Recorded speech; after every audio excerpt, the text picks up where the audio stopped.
dirinya sendiri. Kaum muslimin, hamba-hamba Allah yang kami muliakan, Ustadz Zulkifli yang tampil di depan Bapak Ibu sekarang, saya rasa tidak asing lagi, tapi mungkin masih dengan image yang dulu. Ini adalah Ustadz teroris. Ustadz yang diisukan sebagai Ustadz teroris ini sekarang sudah menjadi guru tetap di Mabes TNI Jakarta. Takbir! Sudah menjadi guru di beberapa Kapolda, sudah mengundang resmi dan memberikan kajian kepada jajaran kepolisian sampai ke tingkat jenderal-jenderal di pusat. Beberapanya sudah menjadi sahabat saya. Dan dari sana bocoran banyak tentang Indonesia. Saya akan ceritakan sebentar saja. Dari tangan para pakar-pakarnya, Ustadz yang dituduh sebagai teroris sekarang telah masuk Australia, Singapura, negeri yang pantang akan mengizinkan teroris masuk. Jadi kalau masih ada yang bakat-bakat mata-mata di sini, saya sampaikan kepada yang bersangkutan, Ustadz yang dituduh sebagai teroris ini telah diterima di berbagai negara yang anti terhadap teroris dan punya intelijen tinggi, bahwa semua dusta yang Anda katakan tetap basi di bawah permukaan. Ya. Jadi hamba-hamba Allah yang kami muliakan, bahkan saya dapat pesan dari Mabes TNI, Ustadz Zul, siapa yang mengganggu antum besok kontak kami. Ini minta maaf kalau ada yang masih nuduh-nuduh saya sebagai teroris. Insya Allah dapat berhadapan langsung dengan yang paling penting di negeri ini. Hamba-hamba Allah yang kami muliakan, beberapa tokoh jenderal kita, termasuk yang masih purnawirawan dan masih aktif, mengabarkan tentang Indonesia, bahwa 2018 Indonesia bukan lagi negeri yang aman untuk di tempat tinggali. Bukan lagi 2020 tadi dikatakan Ustaz Siddiq. Sekarang kita akan masuk 2016. Seperti yang dikatakan Ustaz Siddiq, kebangkitan Kristen sudah tercanangkan di Indonesia, dan kebangkitan mereka persis seperti yang dikatakan tadi oleh bunda kita, bahwa akan kami jadikan Indonesia seperti Nigeria, mayoritas muslim tapi dipimpin oleh anak Tuhan.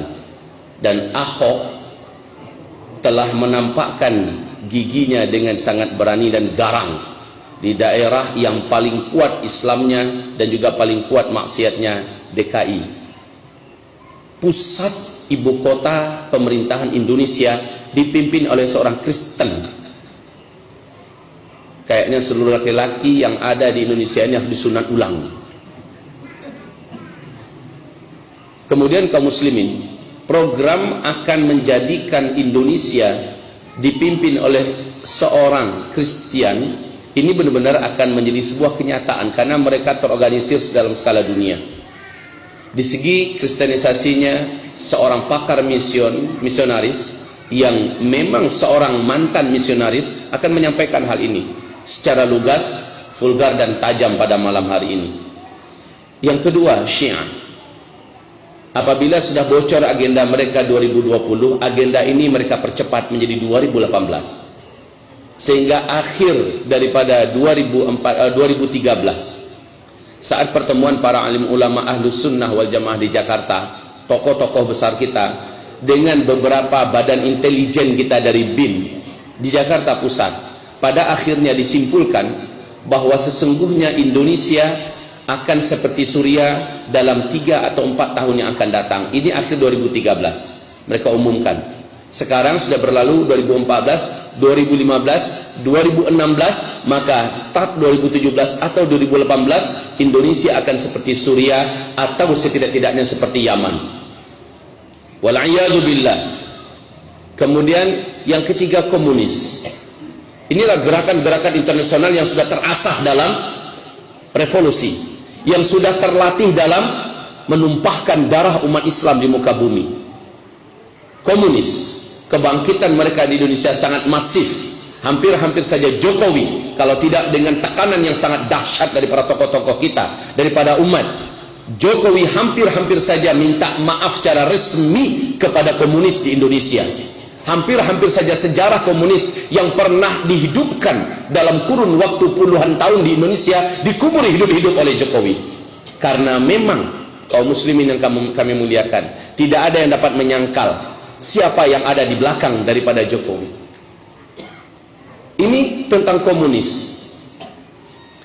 baik kristenisasi, baik Syiah, baik komunis, tambah kaum liberalis dan pakar-pakar liberal, apalagi baru-barusan ini Siti Musdah Mulia begitu lantang dan lancang berbicara bahwa pendidik pondok-pondok pesantren di Indonesia tidak boleh lagi ada, baik yang dimiliki oleh Muhammadiyah atau yang dimiliki oleh NU atau yang dimiliki oleh pesantren yang lain, karena pondok-pondok pesantren keberadaannya itulah bibit dan biang daripada terorisme di Indonesia. Kemudian dia juga berkata, bahkan harus sekolah-sekolah yang ada di Indonesia pendidikan agamanya ditiadakan. Ini menjadikan seluruh ulama-ulama, pakar-pakar pendidikan Islam di Indonesia kebakaran jenggot dan mengatakan wanita sinting. Tapi kenapa mereka bisa bicara? Ditambah nanti Said Akil Siraj semakin gila, makin hari makin gila. Hamba-hamba Allah yang kami muliakan, kenapa mereka begitu berani berbicara? Kenapa orang-orang sinting pada berbicara di televisi pada hari ini? Jamaah, oh jamaah.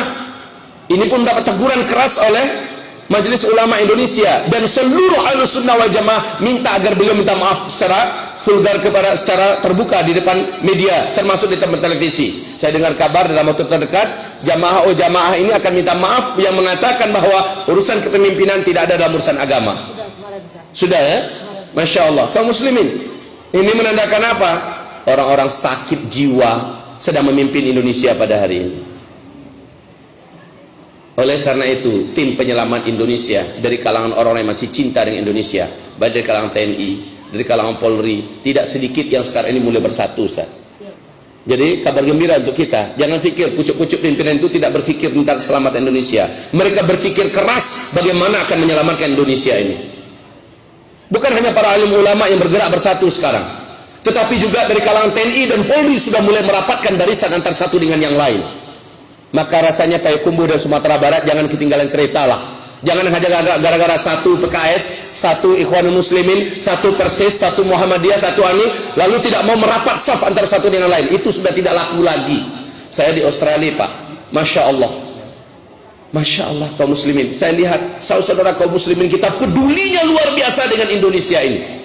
Saat kedatangan kita ini, baik yang HTI-nya, baik yang PKS-nya, baik yang lain-lainnya, pada mendengarkan bagaimana perkembangan dan nasib Indonesia kita yang akan datang, mereka serius memikirkan Indonesia. Kalau kita memikirkan Indonesia dan memikirkan nasib bangsa dan memikirkan anak-anak muslim kita di masa yang akan datang, beberapa tahun yang akan datang, Indonesia akan negeri terpanas di dunia, mengikuti Timur Tengah berikutnya. Kita tidak menginginkan, tapi mereka menginginkan. Kita tidak suka keributan, tapi mereka menyalakan keributan.